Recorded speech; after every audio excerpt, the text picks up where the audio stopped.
Episode 6। S को पता था कि अब वो बड़ी मुसीबत में है, क्योंकि अब उसके पास कोई विकल्प नहीं बचा था। वो इस खजाने जैसे सिस्टम को फेंक भी नहीं सकता था, और ना ही उसे पता था कि ये खजाना आखिर छिपा कहां पर है। एस को यह भी एहसास था कि यह सिस्टम उसके शरीर के अंदर है, क्योंकि हर बार उसकी आवाज उसी के दिमाग में गूंजती थी, और वो पैनल भी सिर्फ वही देख सकता था। उसे यह भी लगता था कि यह सिस्टम उसे नुकसान नहीं पहुंचाएगा, क्योंकि वो इसका मास्टर है। असलियत यह थी कि अब उसकी जिंदगी कभी सामान्य नहीं होगी।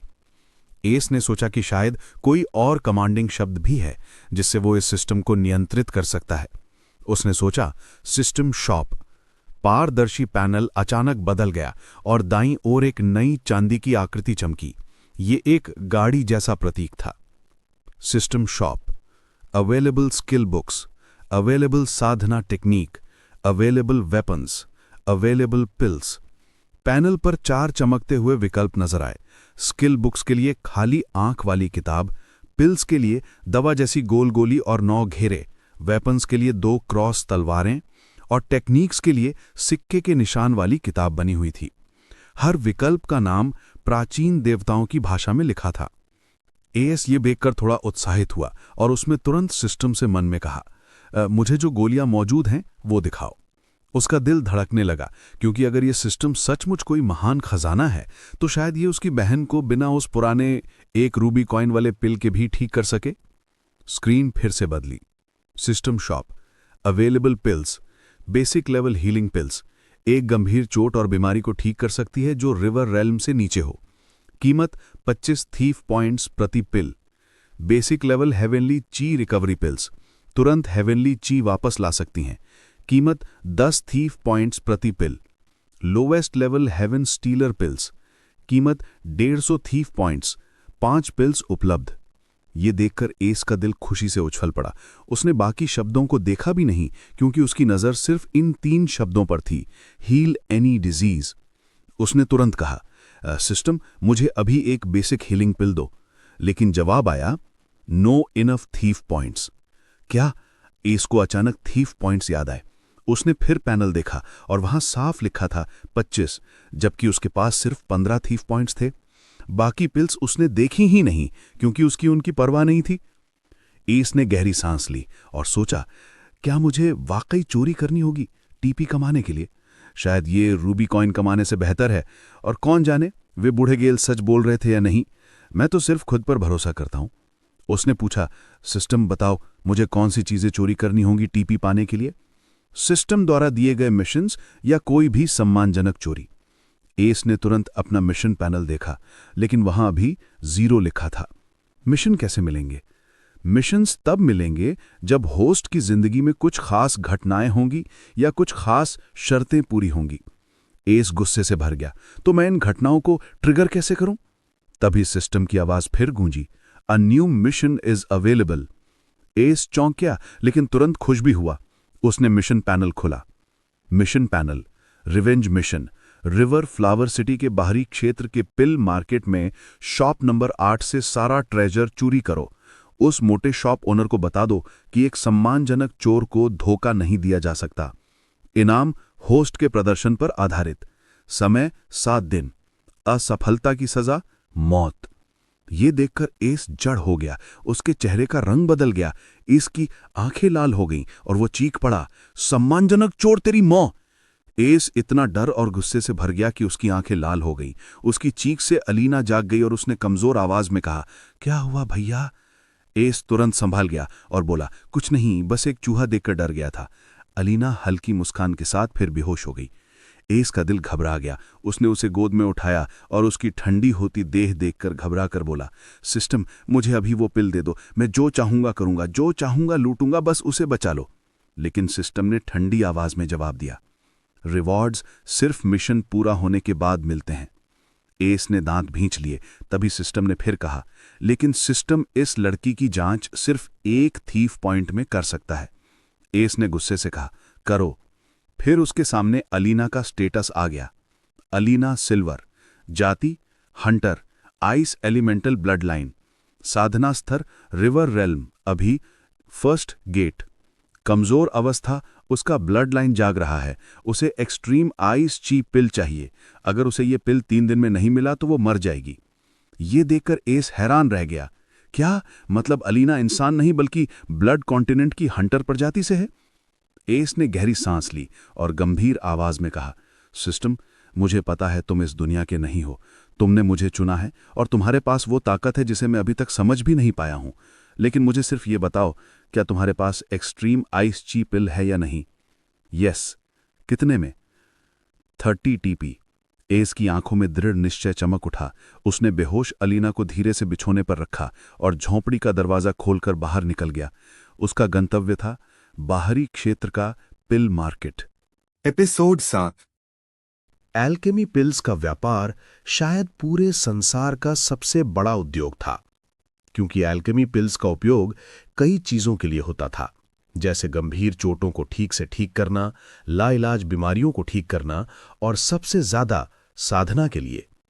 कहा जाता है कि कुछ रहस्यमयी एल्केमी पिल्स तो मरे हुए को भी जिंदा कर सकती हैं। एल्केमी पिल्स को रैंकों में बांटा गया था और उन्हें बनाने वाले एल्केमिस्ट को भी। ग्रेड के नंबर्स जितने बड़े होते थे, उनकी क्षमता उतनी ही ज्यादा होती थी।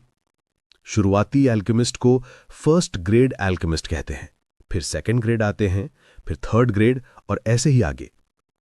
इन निचले इलाकों में जो रॉयल लेवल लैंड से नीचे थे, एल्केमिस्ट को 8 ग्रेड्स में बांटा गया था। लेकिन शहरों की जमीनों पर भी मुश्किल से ही कोई थर्ड ग्रेड एल्केमिस्ट होता था। वहां केवल फर्स्ट ग्रेड यानी व्हाइट एल्केमिस्ट और सेकंड ग्रेड या ग्रीन एल्केमिस्ट ही मिलते थे। रिवर फ्लावर सिटी में केवल एक व्हाइट एल्केमिस्ट था और वो शहर के भीतरी क्षेत्र में सिटी लॉर्ड के मैंशन में किसी राजा की तरह रहता था। इस संसार में एल्केमिस्ट को किसी खजाने से भी ज्यादा कीमती माना जाता था, क्योंकि लाखों में केवल एक ही व्यक्ति असली एल्केमिस्ट बनने की प्रतिभा रखता था। उन्हें अनमोल रत्न समझा जाता था, खासकर लैंड ऑफ सिटीज जैसे स्थानों पर, जहां एक व्हाइट एल्केमिस्ट भी फीनिक्स के पंख जितना दुर्लभ होता था। रिवर फ्लावर सिटी सिर्फ एक 2 स्टार सिटी थी और केवल एक व्हाइट एल्केमिस्ट की मौजूदगी ही इसे 1 स्टार सिटी से भी ऊंचा दर्जा दिलाती थी। लेकिन यह एल्केमिस्ट यहां क्यों था, यह किसी को नहीं पता था। शहर के बाहरी क्षेत्र में पिल्स नवसिखिए एल्केमिस्ट बनाते थे और उन्हें भी बहुत सम्मान दिया जाता था। इसी वजह से वे काफी घमंडी होते थे। कोई भी नवसिखिए एल्केमिस्ट आसानी से कम दर्जे की या हाफ वाइट ग्रेड पिल बना सकता था, अगर उसके पास उसका नुस्खा और औषधीय जड़ी बूटियां होती। सिर्फ उन पिल्स को एल्केमी दुकानों पर बेचकर ही इंसान आसानी से इतना पैसा कमा सकता था कि और सामग्री खरीद सके। यहां तक कि उनकी असफल पिल्स भी अच्छे दाम पर बिकती थीं। यही वजह थी कि यहां तक कि एक नवसिखिया एल्केमिस्ट भी किसी को कुछ नहीं समझता था। इस तेजी से बाहरी क्षेत्र की पिल मार्केट में पहुंचा। वो उदास था, क्योंकि वो अलीना की विशेष स्थिति के बारे में सोच रहा था और आखिर मैं उस धोखेबाज की दुकान कैसे लूटूं? एस धीरे धीरे उस मोटे की दुकान के आसपास घूमता रहा और दूर से उसे देखता रहा। उसने नोटिस किया कि वो मोटा हर किसी के साथ अलग तरह से बर्ताव करता है। वो किसी की शक्ल नहीं देखता, केवल उनके कपड़ों को देखकर तय करता है कि वो अमीर है या गरीब। अगर कोई अच्छे कपड़े पहनकर आता तो वो उनका ऐसा स्वागत करता मानो वे उसके पिता हों, लेकिन अगर कोई उसके जैसे फटे हाल कपड़े वाला आता तो वो उन्हें घृणा से देखता और उनकी जरूरतें नहीं सुनता। बस उन्हें ब्लैक या ट्रैश पिल्स दे देता, जैसे उसने उसके साथ किया था। एस ने यह देखकर गुस्से में दांत भींच लिए और उसका दिल 8 गोल्ड कॉइन्स के धोखे की याद से खून बहने लगा। उसने अपने गुस्से को दबाया और एक योजना बनाने के बारे में सोचा। फिर उसने पास ही एक कपड़ों की दुकान देखी। दुकान के अंदर एक सुंदर युवती थी। उसका नाम क्लेयर एरन था। वो 18 साल की थी और कभी कभी अपने पिता की दुकान में मदद करती थी। क्लेयर ने एस को देखा, जो दुबला पतला था लेकिन चेहरा आकर्षक था। उसके फटे हाल कपड़ों के कारण वो भिखारी लगता था, लेकिन अगर ये कपड़े ना होते तो कोई भी उसे अमीर परिवार का यंग मास्टर समझ लेता। एस ने एक काला परिधान देखा और कहा, मुझे वो काला परिधान दे आइए। क्लेयर ने बताया, उसकी कीमत 10 सिल्वर कॉइन्स है। एस को बड़ा झटका लगा, लेकिन उसने मजबूरी में अपना आखिरी गोल्ड कॉइन निकाला और वो कपड़ा खरीद लिया। कपड़े बदलकर बाहर आने पर क्लेयर उसकी सुंदरता देखकर हैरान रह गई। जब उसने एस को बचे पैसे दिए तो अनजाने में उसके चेहरे पर लाली छा गई। उसने धीरे से कहा, तुम्हारा नाम क्या है? एस ने जवाब दिया, एस वाइट, और तेजी से दुकान से निकल गया। क्लेयर बुदबुदाई, कपड़े ही आदमी बनाते हैं, ये बात सच लगती है। एस अब उस मोटे की दुकान की ओर उसी तरह जा रहा था जैसे कोई अमीर लड़का अकड़ कर चलता है।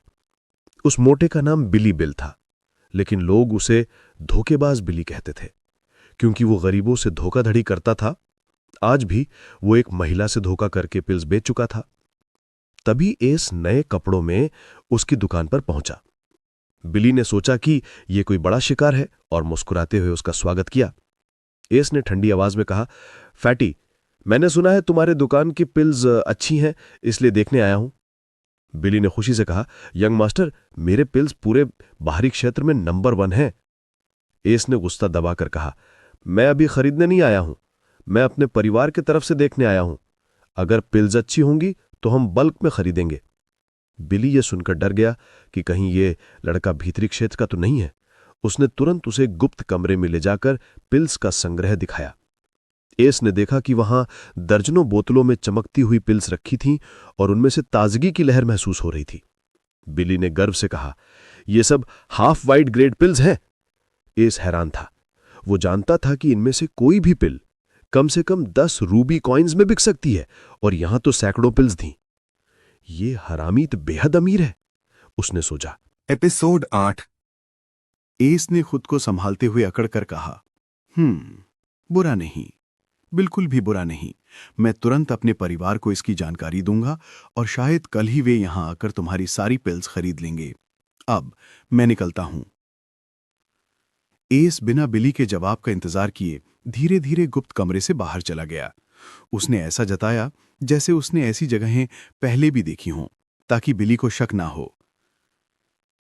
जैसा एस ने सोचा था, बिली ने जब उसे सिर्फ एक नजर डालकर निकलते देखा तो उसके मन से सारे शक मिट गए। उसने मन ही मन सोचा, सिर्फ भीतरी क्षेत्र का परिवार ही इतनी सारी पिल्स खरीद सकता है, और अगर मैं इस लड़के के परिवार से रिश्ता बना लूं तो मैं भी भीतरी क्षेत्र जाकर अपना कारोबार बढ़ा सकता हूं। जब एस दुकान से निकलने वाला था, बिली अपने ख्यालों से बाहर आया और दौड़कर उसे सम्मानपूर्वक बाहर तक छोड़ने आया। उसके मोटे चेहरे पर चौड़ी मुस्कान थी। एस अभी दुकान से बाहर निकला ही था कि उसके दिमाग में सिस्टम की आवाज गूंजी, स्कैन कंप्लीट। एस की आंखों में उम्मीद की चमक आ गई। अब वो पूरी तरह फंसा हुआ था और नहीं जानता था कि उस रहस्यमयी दरवाजे और 2 पहरेदारों के रहते दुकान को कैसे लूटे। बस वही दरवाजा उसे भारी सरदर्द दे रहा था। अब वो सिस्टम से अच्छी खबर की उम्मीद कर रहा था। एस ने जल्दी से पिल मार्केट छोड़ दी और बाहर जाकर नोटिफिकेशन पैनल खोला। इसमें एक लिफाफे जैसा चिन्ह था जहां सिस्टम की सारी सूचनाएं दिखती थीं। नोटिफिकेशन पैनल, टारगेट का स्कैन रिपोर्ट, कुल संपत्ति वर्तमान मुद्रा के हिसाब से 20,000 रूबी कॉइन्स की पिल्स और 2,084 रूबी कॉइन्स। सुरक्षा, एक बेकार इल्यूजन और लॉक अरे, 2 सामान्य मॉर्टल वॉरियर्स और एक सबसे निम्न स्तर की ट्रेजरी। मूल्यांकन, होस्ट की वर्तमान क्षमताओं से लूटना असंभव। ये रिपोर्ट देखकर एस गुस्से में सिस्टम को कोसते हुए बोला, बहुत बहुत धन्यवाद तुम्हारे प्रेरणा के लिए, तुम लालची हरामी। उसने बिली को भी गाली दी। ये मोटा हरामी इतना अमीर है, वह इतनी दौलत देखकर हैरान था। उसने कभी नहीं सोचा था कि यह दुकान इतनी कीमत की होगी। असल में एस का अंदाजा बिल्कुल सही था। बिली सचमुच आम लोगों से धोखा करके इतना कमाता था। वह कभी अमीरों या ताकतवर लोगों से दुश्मनी नहीं मोल लेता, इसलिए पिल मार्केट में चालाक व्यापारी के नाम से जाना जाता था। तो वो गुप्त दरवाजा इल्यूजन अरे है और वो दोनों पहरेदार कोई मार्शल साधक भी नहीं है। अच्छा, कम से कम ये राहत की बात है। एस ने गंभीर चेहरा बनाकर सोचा। वह घर लौटा और बेहोश अलीना को देखा। उसके मन में दृढ़ निश्चय जागा, अगर मैंने कोशिश ना की तो मैं सिस्टम की सजा से 7 दिन में मर जाऊंगा और अलीना 3 दिन में मर जाएगी। मुझे हर हाल में सफल होना होगा। अचानक उसे याद आया कि पिछली बार उसने सिस्टम शॉप को पूरी तरह से नहीं देखा था। जल्दी में उसने सिर्फ पिल शॉप देखा था। उसके पास अभी 12 टीपी थे, तो उसने उम्मीद से उसे खोला। सिस्टम शॉप, एस ने धीरे से कहा। System shop, available skill books, available sadhana technique, available weapons, available pills. एस ने काला पैनल फिर देखा और बोला, मुझे अवेलेबल साधना टेक्निक दिखाओ। उसने पहले कभी असली साधक नहीं देखा था, सिवाय अलीना के। साधना टेक्निक क्या होती है, यह भी उसे धुंधली यादों से ही पता था। आम नश्वर लोग साधकों को देवता कहते हैं और पूजा करते हैं। एस बेहद उत्साहित था कि अब वह देवताओं की टेक्निक देखेगा। Available sadhana techniques, heaven stealer technique first volume, कीमत 100 thief points. Dual shadow swords basic technique, कीमत 10 ठीफ पॉइंट्स। इतनी महंगी? एस चौंका नहीं, क्योंकि यह तकनीक इंसान को देवता बना सकती थी। फिर भी चिढ़कर बोला, सिस्टम, ये हेवन स्टीलर इतनी महंगी क्यों है? सिस्टम ने ठंडे स्वर में जवाब दिया, हेवन स्टीलर टेक्निक खास तौर पर होस्ट के लिए है। केवल होस्ट ही इसे सीख सकता है और ये एक चोर के लिए बनाई गई है। बड़बड़ाया, चोर के लिए खास बनाई गई?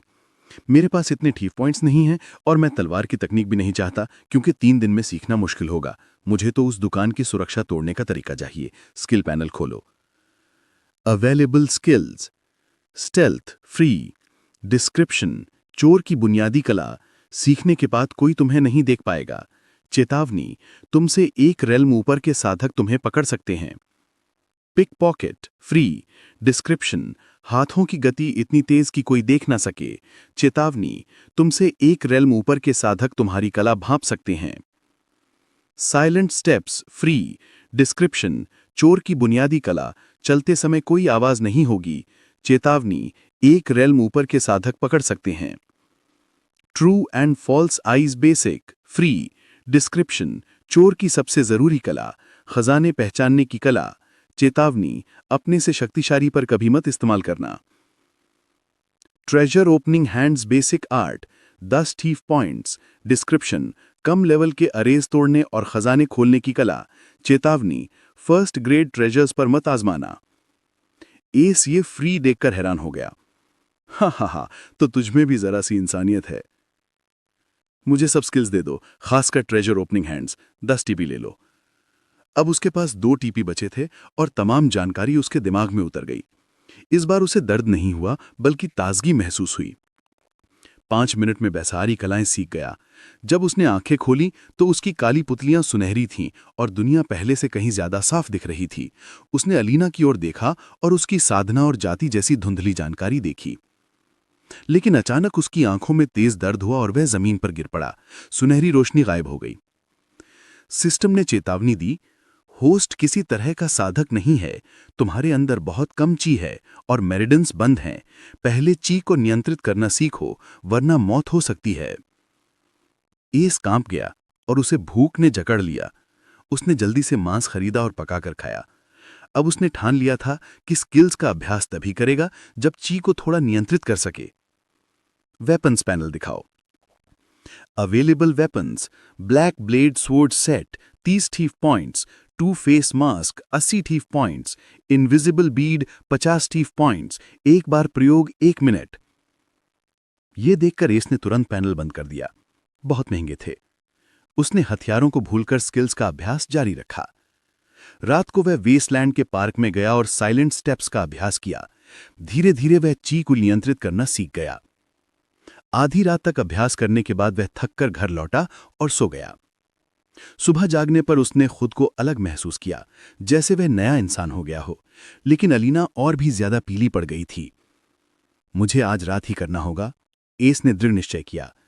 उसने फिर पौष्टिक भोजन खरीदा और अभ्यास में लग गया। यह तय हो चुका था कि आज रात वह अपनी किस्मत आजमाएगा। एपिसोड 9।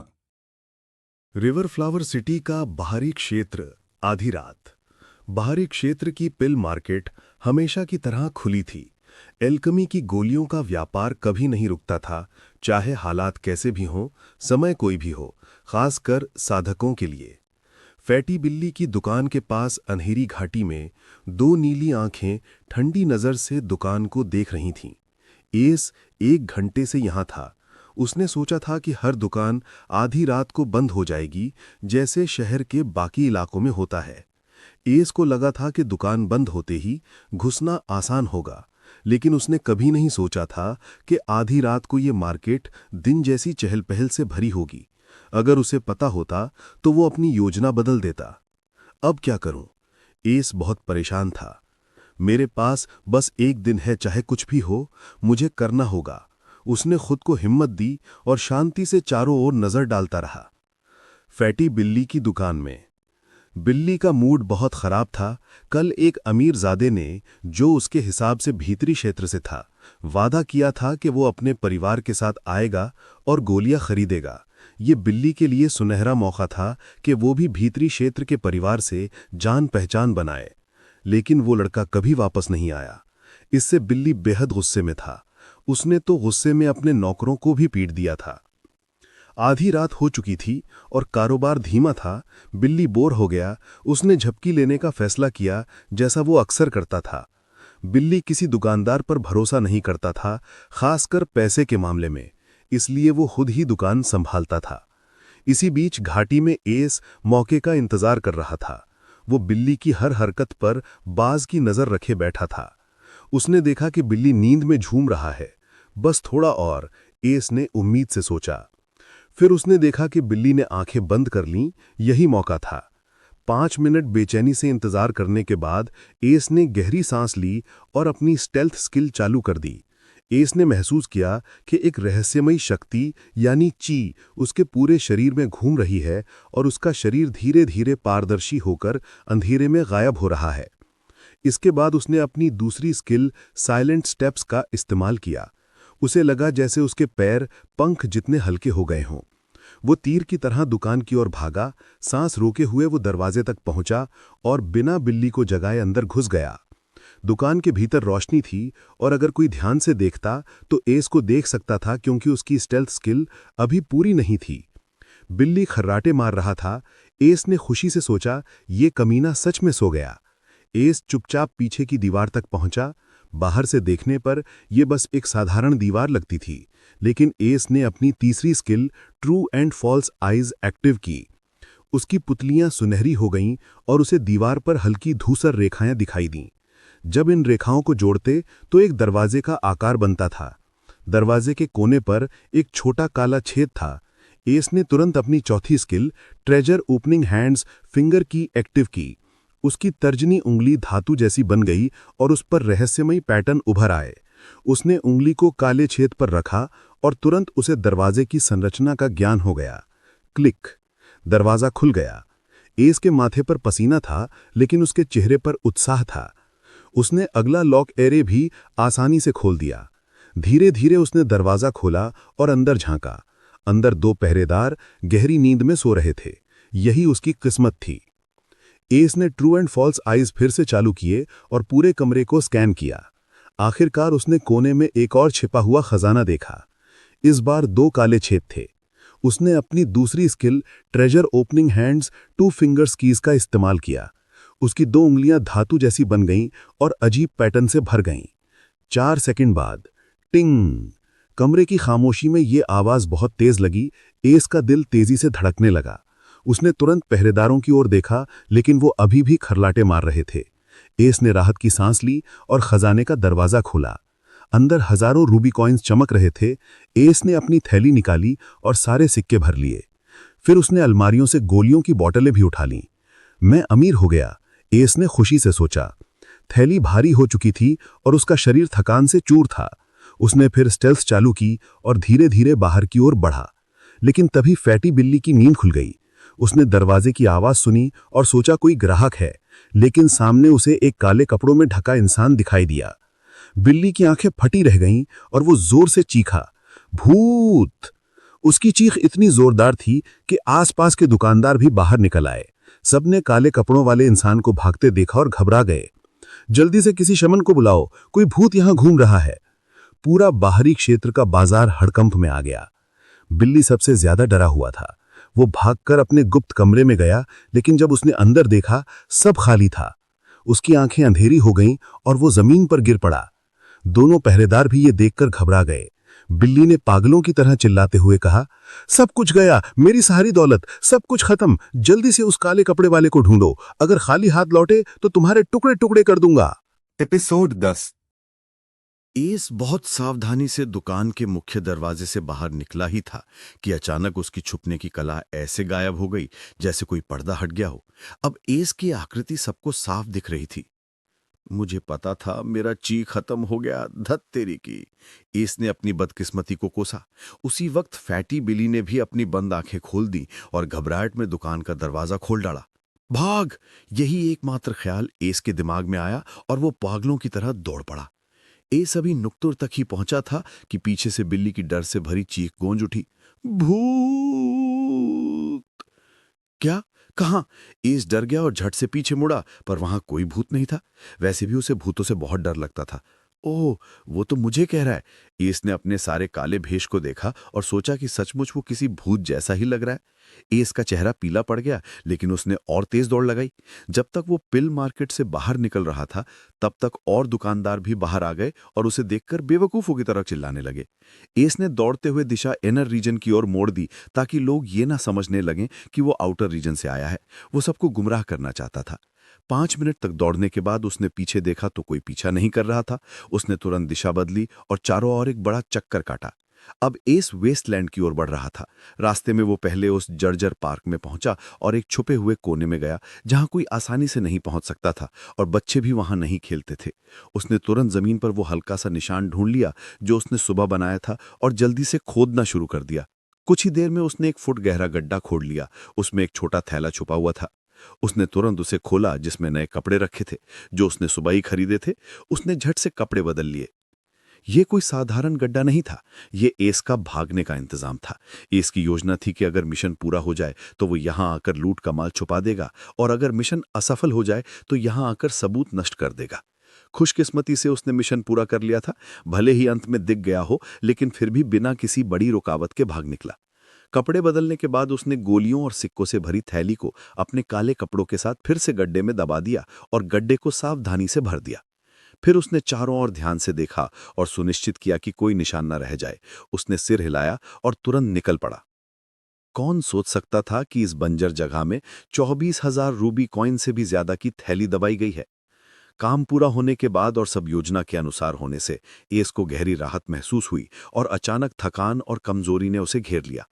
आखिरकार वो पूरे समय दबाव में था। अब वो बस घर जाकर अलीना को ठीक करना चाहता था। सब कुछ आखिरकार खत्म हो गया, एस ने गहरी सांस लेकर कहा और धीरे धीरे घर की ओर बढ़ने लगा। वो गरीबों के इलाके के पास ही पहुंचा था कि पीछे से तेज कदमों की आहट सुनाई दी। उसने घबराहट नहीं दिखाई, बस सिर झुकाई चलता रहा। अरे ओ छोकरे, वहीं रुक जा! एस ने पीछे से जोरदार आवाज सुनी। एस तुरंत रुका और पलट कर देखा कि 2 ताकतवर कदकाठी के आदमी आ रहे थे। एक लंबा था और एक छोटा। ये तो वही 2 मूर्ख हैं, एस ने आश्चर्य से सोचा। हाँ, ये बिली के गांड ही हैं। बिली की गालियों और पिटाई के बाद ये दोनों उस काले भूत को पागलों की तरह ढूंढ रहे थे, लेकिन उन्हें उसकी परछाई तक नहीं मिली। छोकरे, जल्दी बता, कहीं कोई काले कपड़े वाला यहां से गुजरा है? छोटे ने खतरनाक चेहरे के साथ पूछा। नहीं साहब, मैंने किसी को नहीं देखा। मैं काम से आ रहा हूं, रास्ते में किसी काले कपड़े वाले को नहीं देखा। इसने शांत और शिष्टता से उत्तर दिया। वो जानता था अगर जवाब नहीं देखा तो मुश्किल होगी, इसलिए उसने आदरपूर्वक बात की। निकम्मे कचरे, सामने से हट जा! लंबे वाले का मूड बहुत खराब था। उसने बिली से मार खाई थी और एस का जवाब सुनकर जो उसे पसंद नहीं आया, उसने एस के पेट पर जोरदार लात मारी। धड़ाम! लात एस के पेट में लगी और उसकी हालत पहले से ही बहुत कमजोर थी, इसलिए वो उड़कर दूर जा गिरा। वो बचाव नहीं कर पाया और वैसे भी अपनी असली ताकत दिखाना भी उसके लिए खतरे की बात थी। खूं खूं! उसके मुंह से खून निकला और वो लगभग बेहोश हो गया, लेकिन उसने हिम्मत करके सिर झुका लिया और कांपता रहा। चलो, इस कचरे पर समय बर्बाद करने का वक्त नहीं है। अगर और देर हुई और उस भूत को नहीं ढूंढ पाए तो फैटी हमें मार डालेगा, छोटे ने कहा और लंबे वाले को खींचते हुए चला गया। अच्छा, तुम दोनों तो अब पक्के मरे, एस ने मन में व्यंग से सोचा। उनके जाते ही उसका कांपना तुरंत थम गया, लेकिन उठना उसके लिए मुश्किल हो रहा था। मुझे लगता है अंदर कुछ टूट गया है, एस ने कड़वी मुस्कान दी। फिर वो लंगड़ाते हुए चल पड़ा। आधे घंटे की कठिन चाल के बाद आखिरकार उसने अपना छोटा सा झोपड़ा देख लिया। उसका चेहरा पीला पड़ा था, लेकिन मुस्कान झलक आई और उसने दरवाजा खोलना चाहा, पर तभी उसे कुछ गड़बड़ लगी क्योंकि दरवाजा पहले से ही आधा खुला था। अलीना! एस ने चोट और थकान भुलाकर चिल्लाया और झटके से दरवाजा खोला, लेकिन अंदर झोपड़ा खाली था और अलीना की चादरें कोने में करीने से तय करके रखी हुई थी। एस ने यह देखा तो वो सह नहीं पाया। पहले से घायल और थका हुआ था और अब अलीना के गायब होने की खबर ने उसे मानसिक रूप से भी तोड़ दिया। धप! एस सीधा मुंह के बल जमीन पर गिरा और उसकी आंखें उलट गईं। वो वहीं बेहोश हो गया। रिवर फ्लावर सिटी के बाहर चांदनी रात में दो परछाइयां तेजी से हवा की तरह भाग रही थीं। उनमें से एक छोटी थी और दूसरी लंबी और मजबूत। वो जंगल से होते हुए अज्योर विंड कॉन्टिनेंट के ऊंचे इलाकों की ओर बढ़ रही थी। अचानक छोटी परछाई रुक गई और चांदनी में एक सुंदर नन्ही लड़की का चेहरा उजागर हुआ। उसका छोटा चेहरा पूर्णता का प्रतीक था, मानो किसी सफेद जेट से बनी कोई गुड़िया हो। लेकिन उसकी नीली आंखें लाल थीं और उनमें से आंसू बह रहे थे। वो किसी कारण से रो रही थी। ग्रैंडपा, क्या हम ऐसे ही चले जाएंगे? बड़े भैया बहुत परेशान हो जाएंगे अगर मुझे नहीं देखेंगे और मुझे ढूंढने लगेंगे, नन्ही लड़की ने रोते हुए कहा। उसकी कोमल आवाज शिकायत से भरी थी। वह अलीना ही थी। जब एस शाम को अपना मिशन पूरा करने निकला था, तब वह अभी भी जीवन और मृत्यु की कगार पर थी, क्योंकि उसकी ब्लड लाइन जाग रही थी। लेकिन आज उसका बिछड़ा हुआ दादा उसे ढूंढने आया। उसने उसे एक चमकती सफेद गोली दी जिस पर सुंदर नकाशी थी और उसकी हालत तुरंत बदल गई क्योंकि उसकी ब्लड लाइन जाग उठी। उसके काले बाल अब सफेद हो गए थे। ये आइस एलिमेंटल हंटर की ब्लड लाइन जागने का संकेत था और वो और भी दिव्य लगने लगी। प्रिंसेस, आखिरकार मैंने तुम्हारे माता पिता से संपर्क कर लिया है। वे बहुत चिंतित हैं। हमें तुरंत मनुष्यों के क्षेत्र से निकलना होगा और तुमने उस लड़के के लिए नोट और पैसे छोड़ दिए हैं। वो उसके उपकार से जीवन भर अच्छा जी लेगा, बूढ़े आदमी ने सम्मान से कहा, जैसे वह उसका सेवक हो। पर वो मेरे बड़े भाई हैं। उन्होंने मुझे इतने सालों तक संभाला है। मैं उनसे अलविदा तक नहीं कह पाई। शायद अब हम कभी ना मिले, अलीना ने रोते हुए कहा। उसका मन कड़वाहट से भरा था। वह एस को बताना चाहती थी कि वह कौन है और क्यों यहाँ थी, लेकिन उसका ग्रैंडपा कभी राजी नहीं हुआ। इसलिए वह बस एक छोटा सा पत्र छोड़कर जल्दबाजी में निकल पड़ी। मॉर्टल्स और इमॉर्टल्स कभी साथ नहीं रह सकते, बूढ़े ने ठंडी आवाज में कहा और उसकी आंखों में घृणा झलक आई। अगर उस दिन उसे किसी शक्तिशाली दुश्मन से सामना ना करना पड़ता और उसे छुपना ना पड़ता, तो वह कभी प्रिंसेस को उस नीच लड़के के साथ रहने ना देता। अलीना ने आखिरी बार शहर की ओर देखा, या कहें सीधे उस लड़के की ओर जो हमेशा उसकी देखभाल करता रहा था जैसे वह कोई प्रिंसेस हो। भले ही वो गरीब था, उसने कभी उसे तकलीफ नहीं होने दी और हमेशा प्यार से छोटी कहा। हर चीज के लिए शुक्रिया और माफ करना बड़े भाई, अलीना ने आंसू बहाते हुए सोचा और फिर मुड़कर जंगल में चली गईं। दोनों धीरे धीरे चांदी के धुएं की तरह गायब हो गए। जब एस बेहोश पड़ा था तो रिवर फ्लावर सिटी के आउटर रीजन में हलचल मच गई।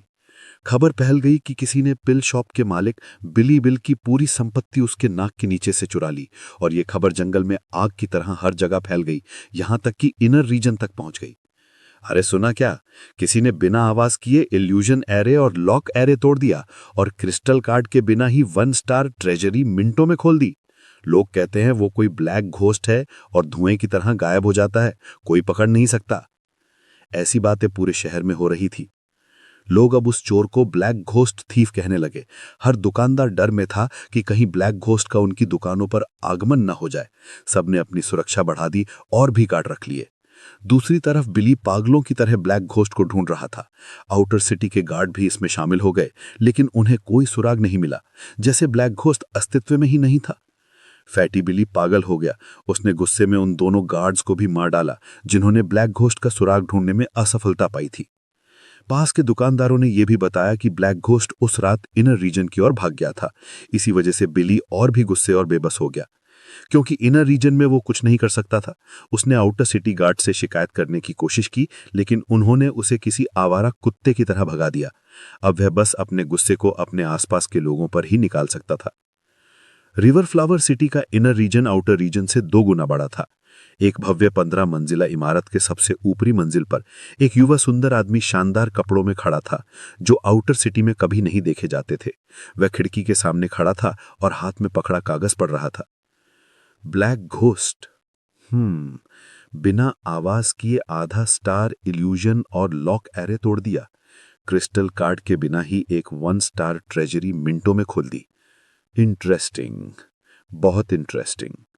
ढूंढो उसे। शायद वह हमारे लिए काम का मोहरा बने। युवा ने मुस्कुरा कर कहा, लेकिन उसके आसपास कोई नहीं था और तभी उसके हाथ का कागज गायब हो गया। उसकी गर्म मुस्कान काली पड़ गई और उसकी ठंडी आंखों में लालच की चमक उभर आई। उसने शराब का एक घूंट पिया और शहर की ओर देखा। एक चोर। वह ये भी अच्छा है। अब मैं बोर नहीं होऊंगा। उसने हंसते हुए कहा और आंखें बंद करके शराब का स्वाद लेने लगा।